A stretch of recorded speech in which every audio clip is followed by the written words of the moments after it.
Hello and welcome. This is Tanya Brown, your spiritual business coach, and today I want to talk to you about something really fun. I want to share with you how to manifest your best life possible. Now, here's the thing. You're probably thinking to yourself, oh, that's a lot. It is a lot. But here's the thing. I know within the past year, you've looked at your life in terms of what you liked and what you didn't like, what you want and what you don't want. And you're thinking about the changes that you wanted to go into this year with. I know I did. And as a result, how that was going to come into reality. And by that I mean focusing on the things that you want to bring into your life. Now, again, this goes back to thoughts become things. I know I shared with you how I manifested a fully booked calendar. Now, just and in case you didn't remember this, I'll just share it with you. As the quarantine happened and I pivoted my business like so many of us did, I started to think about what I wanted. And I started to get crystal clear on what that looked like for me. And for me, it looked like a fully booked calendar. I normally meet clients out and about, but for me, I wanted to have a fully booked calendar with engaged clients that I could help. And the key thing with this is I didn't focus on using anything to generate that. I didn't use Facebook ads. I didn't use live videos or any of that stuff. I just envisioned what this would look like. And I remember looking at my calendar, thinking of where I could make space. Because the thing is, so many people say they want something, but then the minute they open the door, they put a block up. So, in case in point, I've got clients who are like, oh, I need to work with more clients. Yeah, but I don't have the time. And that's already you putting a roadblock up. So I looked at my calendar in terms of where I had space, thought about where I could put the time in, and I made sure that there was a healthy balance.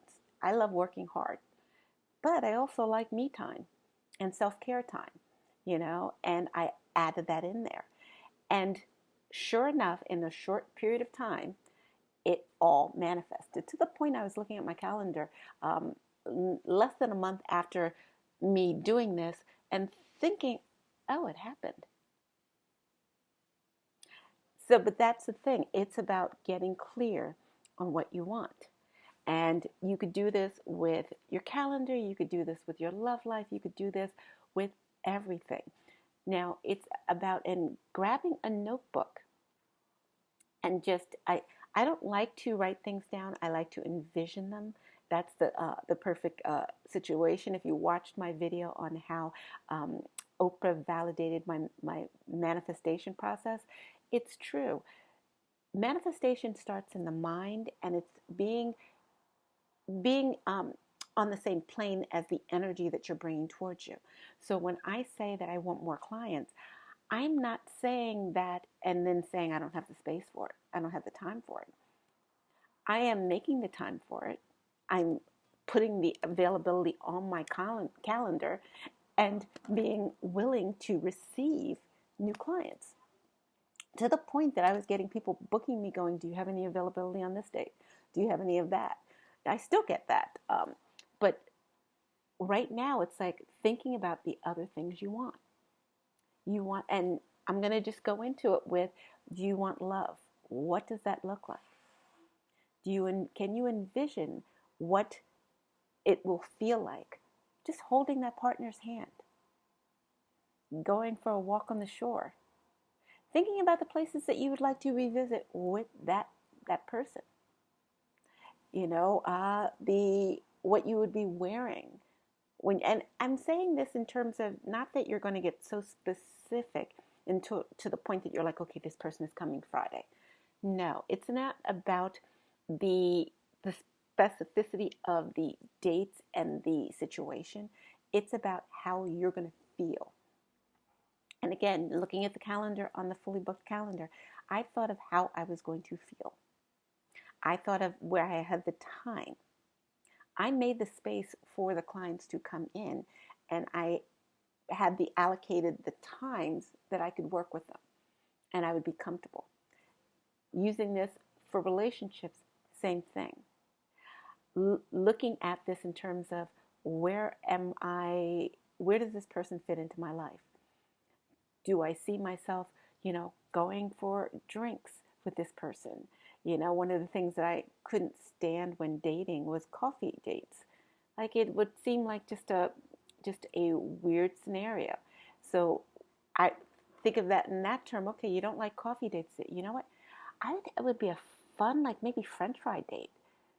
You know, going for various places and just hanging out over a bite of fries, or a museum date where we're both in the museum and we're just looking at great artwork, and just having a conversation about that. Or a lovely movie date where we're seeing some foreign film and we're just kind of talking about it afterwards, the complexity of the dialogue and the plot twist. But getting so in depth with what this will feel like and getting excited about the idea of, yeah, this is going to happen.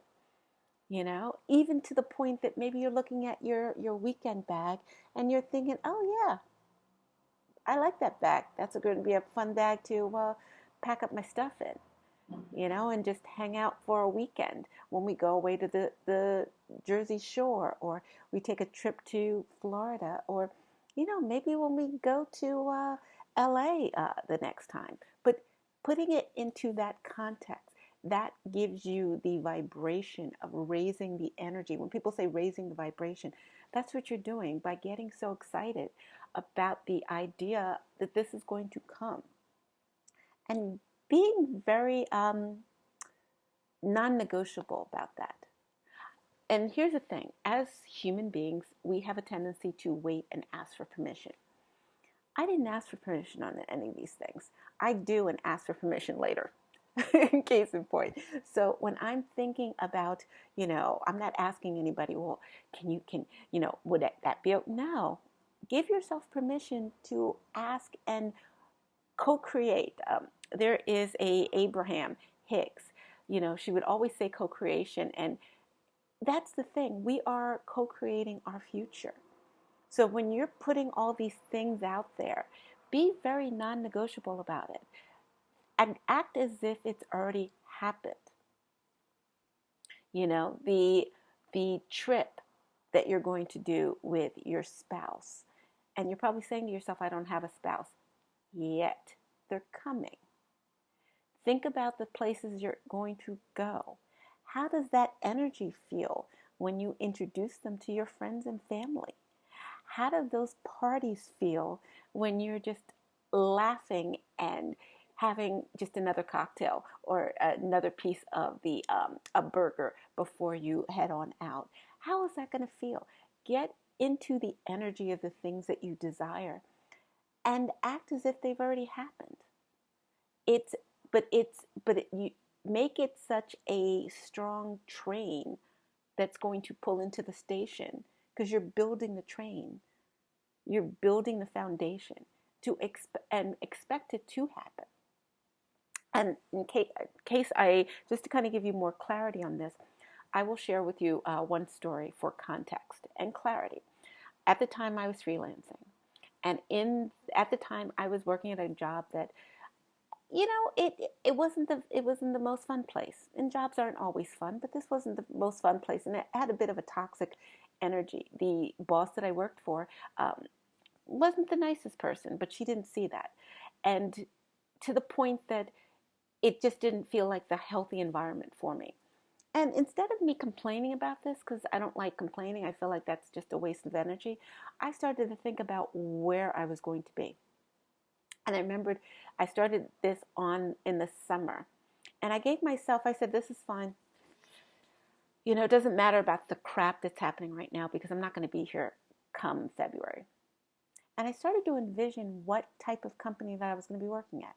I didn't have a name. I didn't have a job title. I thought of what type of people I'd be working around, the energy of those people, the enthusiasm. I started to think, we would go for drinks on a Thursday or Friday night. great, fun-loving group, lots of energy, quirky even. I started to think about the details down to the flowers in the lobby, how this was going to, how they smelled. I got into that energy. And anytime I got annoyed or mad about my current situation, I would say it's okay. I'm not going to be working here by February 27th. No, and I would focus on the energy of the place that I was creating in my mind of where I was going to be working, and sure enough, by that, I started working there one day before the date I gave myself. And the thing was interesting about this was I was working with recruiters, I was sending my resume out, and still I was very non-negotiable about the fact that I'm not going to be here by this date. I told everybody and their mother this. I was just very non-negotiable about the fact that I was not going to be working here on that date. And I'll never forget, a good friend of mine went on an interview and said, called me up and said, oh, by the way, I just went on a job interview, and they mentioned a job opportunity that sounds like something you'd be interested in. Do you mind if I forward your resume? And I remember that day I was having a really crappy day at this job. And I was like, yeah, fine, whatever. Like, hang up the phone. And within 15 minutes, I sent her my resume. Within 15 minutes of my hitting send, did I get the phone call from the person. I thought it was a scam call initially. And the person at the company asking me if I was interested in coming for an interview. And I did, and I never forget, I went on the interview, and again, the energy from this job really followed me. I went there with a bit of an attitude, and I was so used to people like not reading my resume, and asking me questions, and it was like, do you do X, do you do, and like, it's on the resume. And I had that attitude like, oh, it's on the resume. And the interviewer asked me a question, I was like, yeah, it's on the resume. And she was like, oh, because I'm asking because I think you're very appropriate for a couple of positions. And I was like, okay, change of tune, Tanya. And sure enough, I kind of adjusted my attitude. And I ended up going for like the next interview and next interview until finally I was offered the job. It was actually a very short interview process. I believe I went for that interview, a second interview with the person she wanted me to meet who offered me the job. So literally it was just 2 interviews. And I said I wanted to think about it, which was just my being professional and saying, figuring out like my exit strategy. Because I had, even though I was freelancing, I believe in giving people notice regardless of, leaving them in a better position than you come in. But the point that I wanted to make is I ended up starting that job on one day before the date that I gave. I think it was 2/27 was the date. I started on 2/26. But also, the funny part about that is the flowers in the lobby of the company were exactly what I envisioned. I remembered even asking the receptionist for the business card of the florist because I wanted to use them because, I didn't because they're ridiculously expensive, but totally worth it. But it inspired me to purchase those kind of flowers for my home.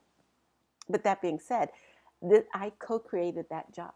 And that's what I was sharing with you the stories, just to give you context. When I'm saying that you can have whatever you want, that spouse, that job, that home, whatever it is you desire, putting it out there and being very non-negotiable about that.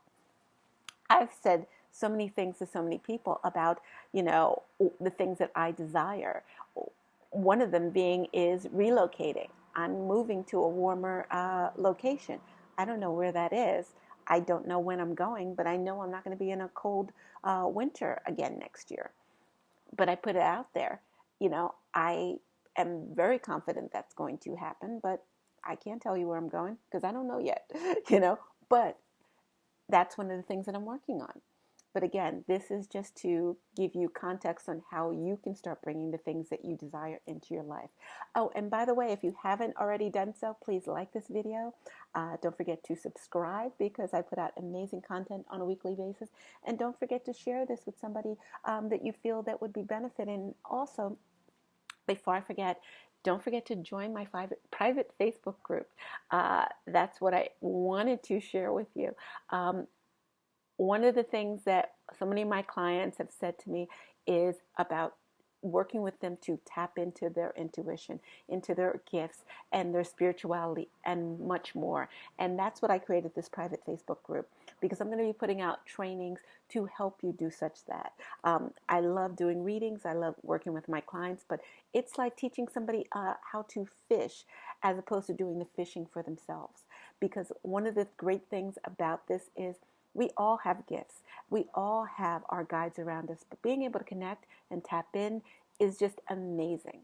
So again, join me in the group. It's a free group. It's like-minded people, and it is a judgment-free zone. And that's the thing I love about it. So again, see you in the group, and see you on the next video, and see you in the comments section. Talk to you soon. Bye.